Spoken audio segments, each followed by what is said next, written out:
சென்னை முழுவதும் கஞ்சாவுடைய சேல்ஸ் தெருவுக்கு இருக்கு. 4 அமைச்சர்கள் இருக்காங்க, முதலமைச்சர் முதல் கொண்டு. அது கடல் வழியா வருதான். முதலமைச்சர் ஸ்டாலின் அவர்களே, கடல் வழியா வரட்டும், ரோடு வழியா தானே சேல்ஸ் பண்ணிட்டு இருக்காங்க. ரோடு ஊக்கட்டோட வழியா இருக்கு. உன் டிஜிபி என்ன பண்ணிட்டு இருக்காரு, கமிஷனர் என்ன பண்ணிட்டு இருக்காரு, இன்ஸ்பெக்டர் என்ன பண்ணிட்டு இருக்காரு, உன் கவுன்சிலர் என்ன பண்ணிட்டு இருக்காரு, மாவட்ட செயலர் என்ன பண்ணிட்டு இருக்காரு, எம்எல்ஏ என்ன பண்ணிட்டு இருக்காரு. ஒண்ணும் பண்ணல.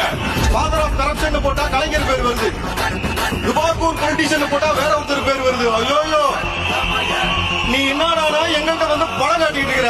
அன்பு சொந்தங்களே, இந்த திமுக அரசாங்கம் இஸ்லாமிய மக்களை ஏமாற்றிக் கொண்டு நயவஞ்சப்படுத்திக் கொண்டு இந்த RSS ஓட கள்ளக்கூட்டணி வைத்துக் கொண்டு நாங்கள் இஸ்லாமியர் பாதுகாக்கிறேன் என்று போலி வேஷம் செய்து கொண்டிருக்கிறார்கள். கொஞ்சம் பார்த்து சொல்லியிருக்காங்க தளபதி, அதனாலதான் நான் பார்த்து விட்டு வச்சிருக்கிறேன். என்ன வச்சுக்க, 10 நிமிஷம் ஆகாத உங்களை பிரிச்சு பேசுறீங்க எங்களுக்கு.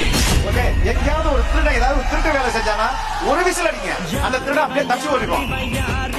அதே போலதான் இந்த விசில் இந்த திருட்டு திமுக ஆட்சியை உறுதியாக அகற்றும் என்று சொல்லுவது. தீய சக்தி திமுக சமூக நீதி பேசுறாங்களே தவிர அவங்களுடைய கட்சியில சமூக நீதி கிடையாது. ஆனால் வெற்றி தலைவர் தளபதி விஜய் அவர்கள் எங்க வாரியர்ஸ் ஒருத்தருக்கு முன்னாடி ஐடி விங்க மண்டிட்டு கிடக்கு. சென்னை சுற்றி அனைத்து மாவட்டங்களிலும் திமுக ஒரு நாள் கூட உள்ள வர எப்படி 84ல கருணாநிதி ஒருத்தரை தவிர மற்ற அனைவரையும் தோற்கடித்தார்களோ அதே மாதிரியான ஒரு சூழ்நிலை 2026 வரப்போகுது.